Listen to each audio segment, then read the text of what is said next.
Selamun Aleyküm.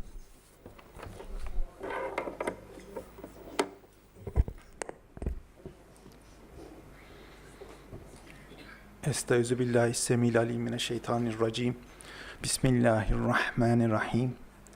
Elhamdülillahi ve selamun ala ibadihillezine istafa. Allahumme salli ala abdike ve rasulike en-nebiyil ummi seyyidina Muhammedil Mustafa hatemel enbiya vel murselin ve ala alihi ve ashabi ve etba'ihim ecmaîn ve ba'd. I would like to thank Allah subhanahu wa ta'ala for all of his blessings, and may peace and blessings be upon our messenger Muhammad sallallahu alayhi wa sallam, the best of his creation.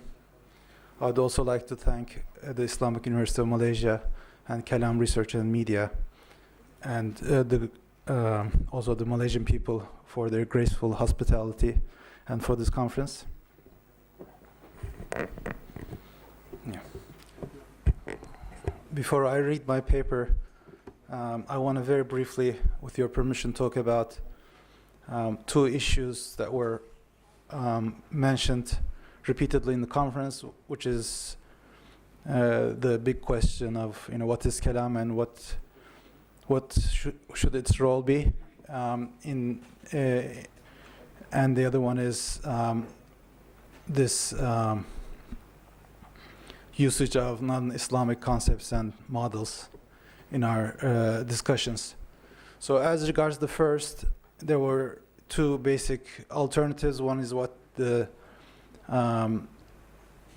تقرير العقيدة الإسلامية بالأدلة اليقينية الوحية والعقلية والحسية, which was what establishing and corroborating the Islamic creed with proofs based on revelation, reason, and empirical knowledge.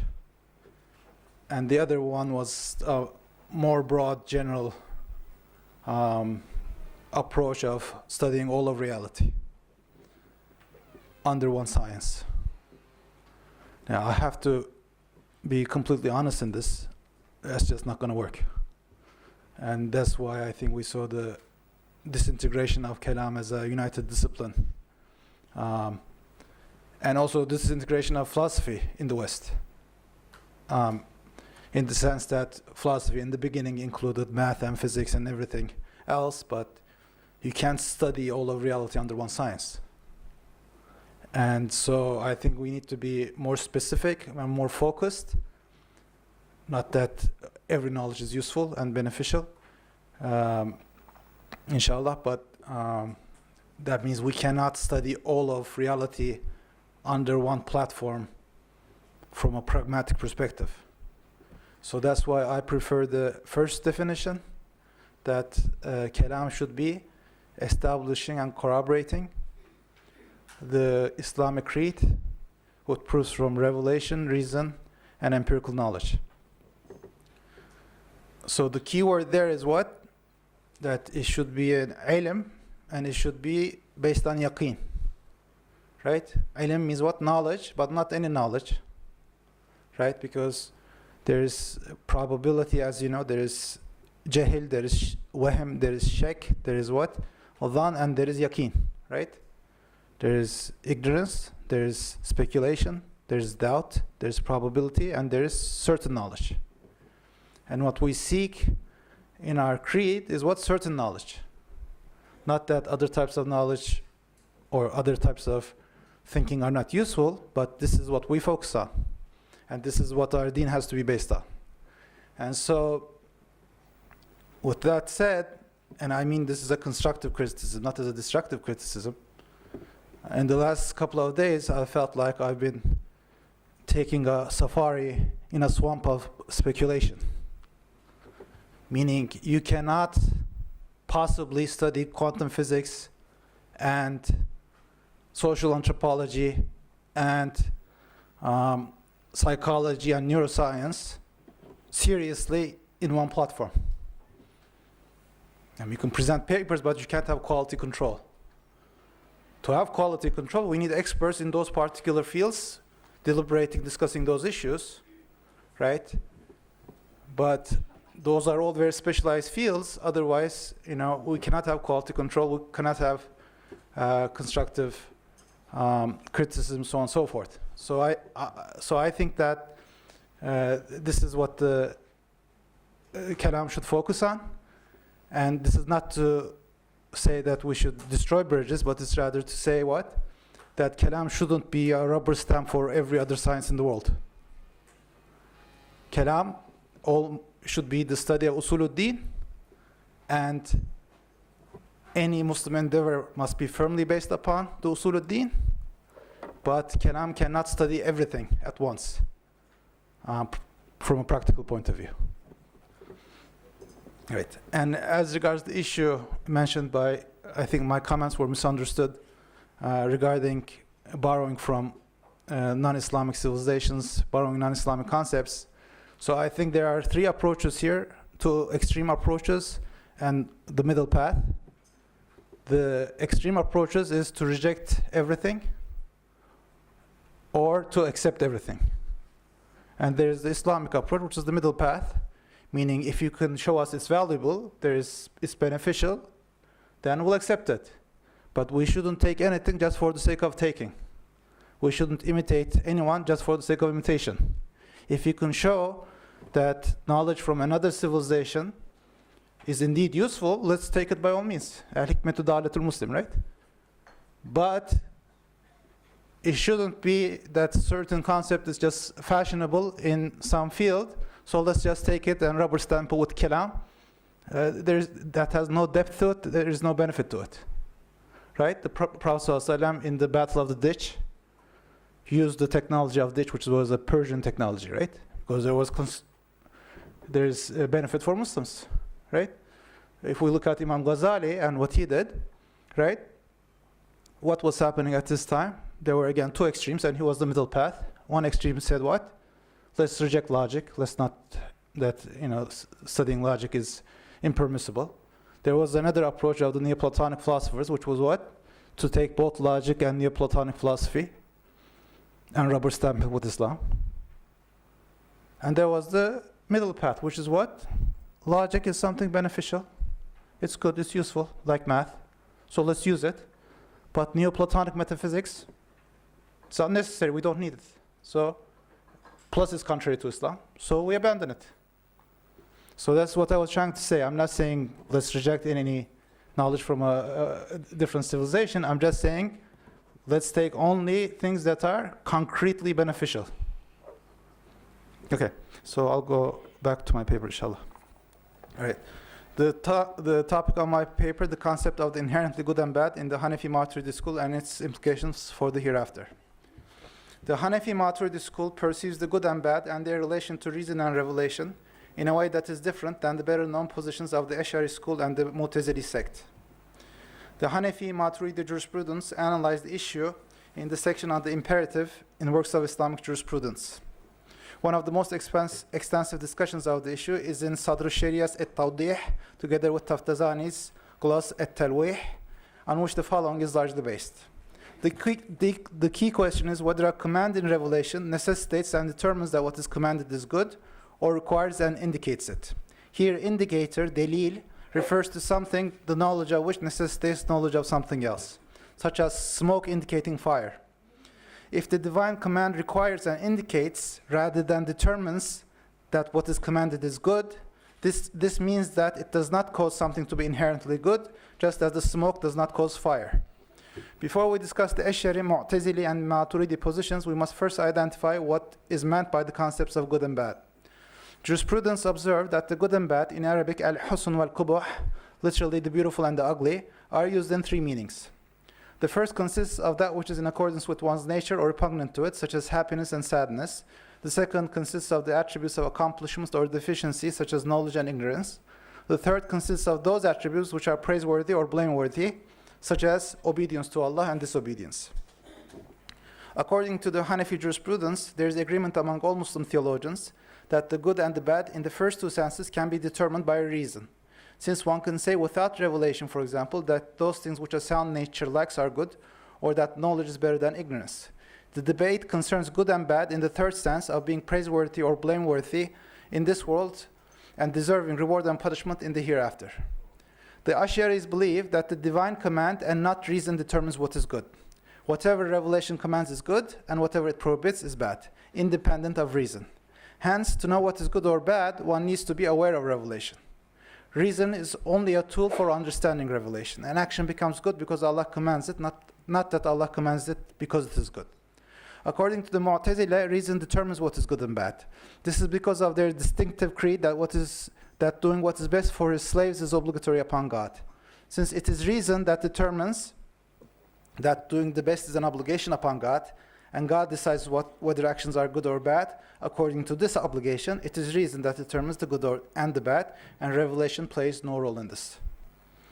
According to the Hanafi Maturidi jurisprudence, it is Allah who determines what is good and bad, and so what is inherently good and bad is good and bad independent of revelation.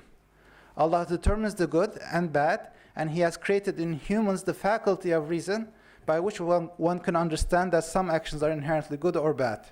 This is different from the Ash'ari position in affirming that one can learn that some actions are inherently good or bad through reason prior to and independent of revelation, just as one learns it through revelation, whereas the Ash'ari say good and bad can only be known after revelation and the sending of a prophet. In other words, according to the Maturidis, once Allah determines an action as good or bad, the human being has two means of knowledge of this, reason and revelation. Whereas according to Ash'aris, there is only one source, which is revelation. Maturidis argue that revelation indicates that some actions are inherently good rather than causing them to be good. Thus, the action itself or its attribute is good or bad. The Maturidi position is also distinctive from the Mu'tazili approach in two respects. First, the Hanafi Maturidi jurisprudence, like all Sunni theologians, reject that anything is obligatory upon God, including the obligation of doing the best. Hence, reason does not dictate what is good and bad, but rather Allah decides this, and Allah has created reason in humans so that they are able to perceive that some actions are inherently good and others are inherently bad. The second difference with the Mu'tazilis is on how we obtain knowledge of the good and bad through reason. According to Mu'tazilis, reason necessitates that knowledge that something is good or bad through tawleed, generation of actions. Generation means that an action occurs from its doer through the intermediary of another action. Mu'tazilis think that one can do an action either directly with volition or through an intermediary action, in which case the final action is generated. For instance, the movement of the hand is direct, but the movement of the key that the hand holds is generated. Hence, one can stop direct movement, but cannot stop the generated movement once the direct movement has taken place. Mu'tazilis think that reason generates knowledge of the goodness or evil of an action through the intermediary of sound reflection that consists of obtaining conclusions through the logical treatment of premises. All Sunni theologians reject the doctrine of generation because they believe that Allah is the immediate creator of everything that exists, including every action, based on the ayah that is mentioned repeatedly in the Quran, that Allah is the creator of everything, and the ayah, Estaizubillah, Wallahu khalaqakum wa ma ta'amelun, Allah created you and your action. Therefore, the process through which reason obtains knowledge of the inherently good and bad is different according to Hanafi Maturidi jurisprudence from the Mu'tazili doctrine of generation. Reason does not generate knowledge of the good and bad. Rather, reason is an instrument for knowing the goodness and evil of some actions, since reason does not grasp these attributes in many things that Allah rules, awareness of which is dependent upon the messengers conveying the revelation, such as the number of units in salat, the specific times of certain acts of worship, etc. However, Allah has given reason the ability to perceive the goodness and evil of some actions, not through generation, but by ordinarily creating the knowledge of the good or bad after sound reflection. Meaning that it is not impossible for this knowledge not to be created after sound reflection, since ordinary creation means the repetition of an action and its occurrence in all or most cases without necessity. Hanafi jurisprudence present arguments based on naql and aql, transmission and thought, in favor of this view. As regards transmission, one proof is the verse, Estaizubillah, Inna Allah ya'muru bil adli wal ihsan wa ita'i dhil kurba wa yanha 'anil fahsha'i wal munkari wal baghi ya'izukum la'allakum tadhakkarun. Indeed, Allah commands justice and excellence and giving to relatives, and forbids obscenity, the reprehensible, and rebellion. He guides you so that you remember.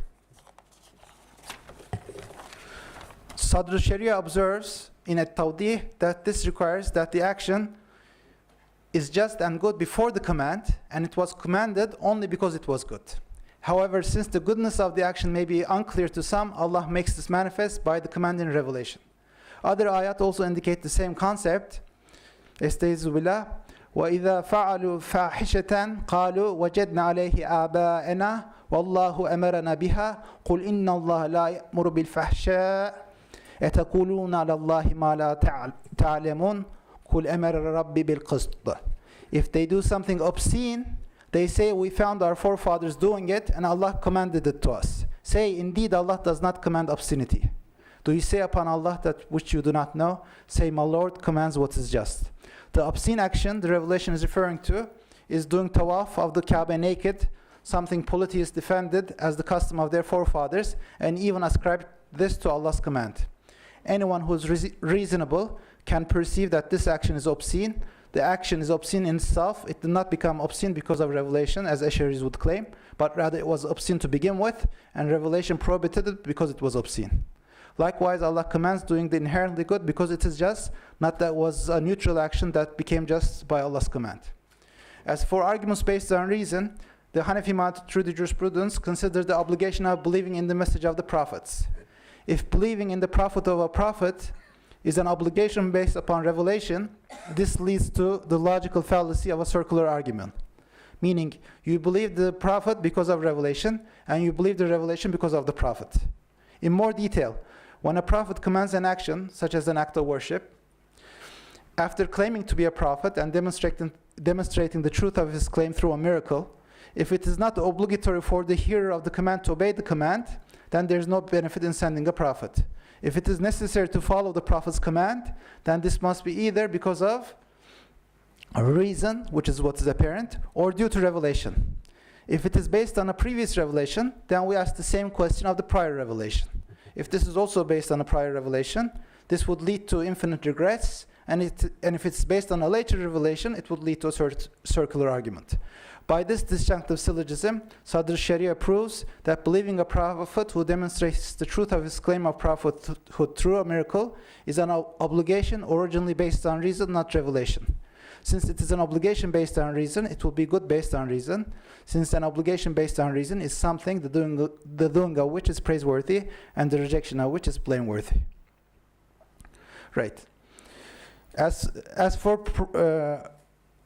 for providing the category of what is inherently bad, Sadr Sharia writes that the obligation of believing the prophets is based upon the prohibition of lying. If the prohibition is based upon revelation, the argument again becomes circular. Since this cannot be the case, the prohibition of lying is based on reason, which necessitates that lying is bad based originally on reason. Based on these arguments, relying on transmission and thought, Hanafi jurisprudence reject the Ash'ari claim that what is good and bad is solely determined through revelation.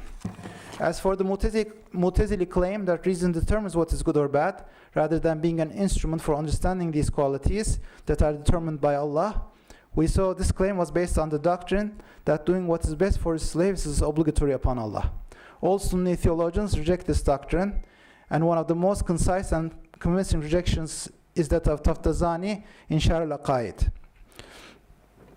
He says that obligation either means that one who does not do it deserves punishment, which is impossible for Allah, or it means that it is necessary for one to do something without choice, which, as is well known, was the doctrine of the Neoplatonic philosophers who supposed that God is the creator by necessity, whereas all Muslims, including the Mu'tazilis, believe that Allah is the creator by choice, both because not being able to choose is a deficiency that is not befitting of the perfection of Allah subhanahu wa ta'ala, and because of the ayah, وَرَبُّكَ يَخْلُقُ مَا يَشَاءُ وَيَخْتَارُ.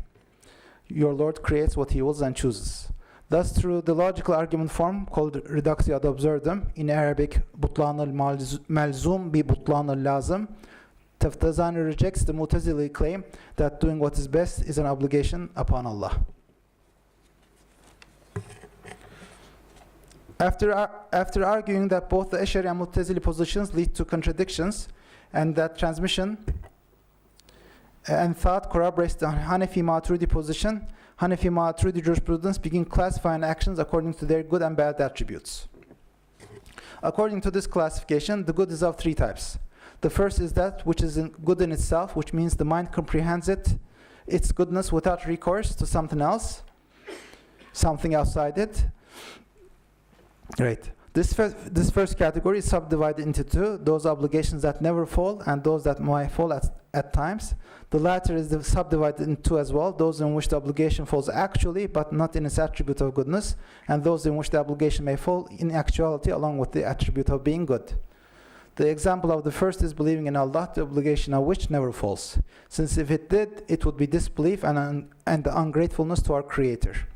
The example of the second is affirmation with the tongue, the obligation of which falls when there is threat to life or limb. Although the actual obligation falls under compulsion, the attribute of goodness is still there, such that if in this case the Muslim shows patience, he becomes a martyr. The example of that which is good in itself, in which the obligation may fall both in actuality and attribute, is salat. It is good in itself because it is the glorification and expression of gratefulness to our Creator, who blesses us with so many blessings. But the obligation falls for females in the state of menstruation and postpartum bleeding, and the attribute of goodness falls in performing the salat in repugnant times. The second category of good is that which is not good in itself or for another factor, but is joined with the first category, the example of which is zakat.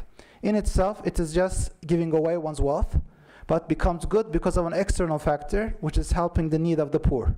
But since poverty is through the creation of Allah, it is as if it becomes good directly and becomes joined with what is good in itself. The third category is that which is good due to an external factor, which is subdivided into two, that in which the good is not performed by the action, and that in which it is performed by the action. The example of the first is ablution. It is not good in itself because this is just cooling one's limbs by washing, but is good due to something outside of itself, which is being able to perform salat. However, salat is not performed by ablution, but by the actions done after it. The examples of the second are jihad and hudud punishments, both of which involve hurting Allah's creation, but the former is good because it is for ila kalimatullah, the elevation of the word of Allah, and defending Muslims from attacks, and the second is good because it stops people from disobedience, which are things that are outside of these actions but are done through them.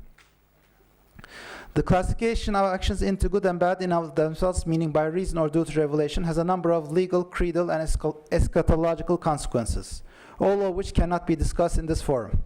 So we will focus on the eschatological consequences. Are there any actions that cannot take place in paradise? How do we explain that some things that are not permissible according to revealed law in this life will become permissible in paradise according to the same source of revelation?